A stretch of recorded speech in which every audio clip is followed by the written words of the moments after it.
नमस्कार, स्वागत आहे तुमचं सुषमाज किचनमध्ये। आज आपण शिल्लक राहिलेल्या पोळीपासून मुलांना व सर्वांना आवडणारा झटपट असा पौष्टिक पिझ्झा तयार करणार आहोत। अगदी साधी, सोपी आणि झटपट तयार होणारी रेसिपी आहे। मार्केटचा पिझ्झा खाण्यापेक्षा किंवा पिझ्झा बेस आणून पिझ्झा खाण्यापेक्षा या पद्धतीने केलेला पिझ्झा अगदी पौष्टिक होतो। रेसिपी शेवटपर्यंत बघा। रेसिपीला लाईक करा, चॅनलला सबस्क्राईब करा, तसेच बेल नोटिफिकेशन पण ऑलवर प्रेस करा, म्हणजे तुम्हाला माझ्या प्रत्येक नवीन रेसिपीचे नोटिफिकेशन सर्वात आधी येईल। आता आपण पिझ्झा कसा तयार करायचा ते पाहूया। आज आपण पोळीचा पिझ्झा बनवतो। हे शिल्लक राहिलेल्या रात्रीच्या सकाळच्या पोळ्या संध्याकाळी राहिलेल्या आहेत। तुम्ही दुसऱ्या दिवशी पण शिळ्या पोळीचा पण हे बनवू शकतो। तीच पोळी आणि भाजी मुलं खायला कंटाळा करतात आणि हेल्दी असा हा पिझ्झा त्यांच्या आवडीचा तयार होतो। इथे मी एक पोळी घेतली, त्यावरती 1 चमचाभर व्हेज मेयोनीज टाकून घेतले। यावरती थोडासा सॉस टाकून घ्यायचा आहे, टोमॅटो। तुम्ही पिझ्झा बेसचं जे भेटतं ना पिझ्झा सॉस, तो पण तुम्ही वापरू शकता। यामध्ये थोडेसे चिली फ्लेक्स आणि 1 चिमूटभर मिक्स हर्ब्स टाकून घ्यायचे। आता हे व्यवस्थित मिक्स करून पूर्ण पोळीवरती हे छान स्प्रेड करून घ्यायचे। मुलांना उन्हाळ्याच्या सुट्टीमध्ये पण तुम्ही हे खायला अगदी 4 वाजता 5 वाजता पण तुम्ही देऊ शकता। आणि हेल्दी पिझ्झा आणि मुलांच्या आवडीची ही रेसिपी आहे, त्यामुळे मुलांना पण खूप आवडते। अगदी करायला पण सोपी आहे आणि पौष्टिक असं यामध्ये खायला पण जाते आपली पोळी पिझ्झा बेसपेक्षा। आता हे पूर्ण पोळीला आपण स्प्रेड करून घेतलेलं आहे। यामध्ये तुम्ही मेयोनीजचं आणि सॉसचं प्रमाण तुमच्या आवडीनं कमी जास्त पण करू शकता। यावरती आपण आता चीज टाकून घ्या। हे मी डाइस्ड चीज आणलेलं आहे। तुम्ही साधे चीज क्यूब असतात त्या पण तुम्ही किसून टाकू शकता। चीजचं प्रमाण तुम्ही तुमच्या आवडीनं कमी जास्त करायचं। यावरती तुम्ही चीज तर हे आवश्यकच आहे आपल्याला पिझ्झा बनवण्यासाठी। कॉर्न पण वापरू शकता, पनीर पिझ्झा पण करू शकता हेच पोळी वापरून। तुम्ही तुमच्या आवडीच्या भाज्या पण यामध्ये, जसे पौष्टिक भाज्या मुलांना खाऊ घालायच्या आहेत त्या पण तुम्ही टाकू शकता। आता हा चीज स्प्रेड करून घेतलाय पूर्ण आपण यावरती। इथे फक्त यामध्ये शिमला मिरची आणि कांदा वापरतीये। थोडासा मोठा मोठा चिरून घ्यायची शिमला मिरची आणि कांदा।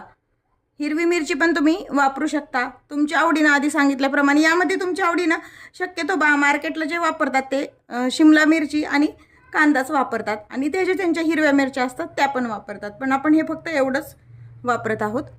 पौष्टिक बनवायचं असेल तर तुम्ही यामध्ये मुलं जे भाज्या खात नाही, समजा गाजर वगैरे पण तुम्ही वापरू शकता।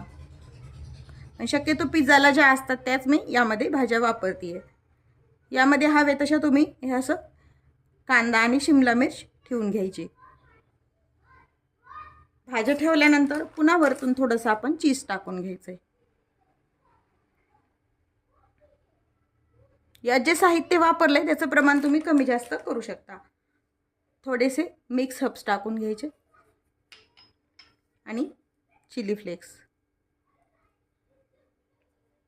हा जो पिझ्झा आहे ते आपल्याला भाजून घ्यायचा आहे। त्यासाठी मी गॅस सुरू करून नॉनस्टिकचा तवा मी यावरती ठेवलेला आहे। तुम्ही ओव्हन मध्ये पण बनवू शकता, पण मी इथं तव्यावरती बनवून दाखवतेय।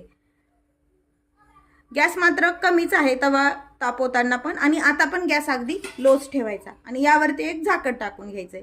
व्यवस्थित छान चीज हे मेल्ट होईपर्यंत याला शेकून घ्यायचंय, म्हणजे चीज मेल्ट होतं आणि खालच्या साईडनं पिझ्झा पण आपला छान क्रंची होतो। काढून पाहूया, पाहू शकता आपलं चीज पण छान मेल्ट झालंय। पिझ्झा आपला तयार आहे। काढून घेताना फक्त एका जाळीवरती काढायचा, डायरेक्ट ताटात नाही काढायचं, म्हणजे याची वाफ निघून जाते आणि याला खालच्या साईडनं घाम येत नाही आणि असंच कुरकुरीत राहतो। पिझ्झा आपण करून घेतलाय। आता दुसरा पण त्याच पद्धतीने मी भाजून घेते। पुन्हा यावरती झाकण ठेवून घ्यायचे। चीज मेल्ट होईपर्यंत छान हे भाजून घ्यायचे।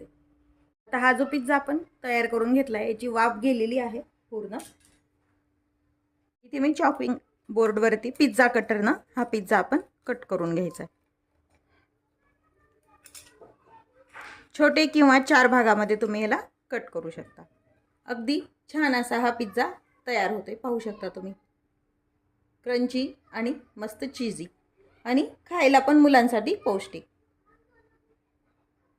तयार आहे पोळीचा पौष्टिक पिझ्झा। रेसिपी नक्की करून पहा। रेसिपीला लाईक करा, चॅनलला सबस्क्राईब करा, तसेच बेल नोटिफिकेशन पण ऑलवर प्रेस करा, म्हणजे तुम्हाला माझ्या प्रत्येक नवीन रेसिपीचं नोटिफिकेशन सर्वात आधी येईल। अशाच नवीन रेसिपीसोबत पुन्हा भेटूया. तोपर्यंत बाय बाय. व्हिडिओ पाहिल्याबद्दल खूप खूप धन्यवाद.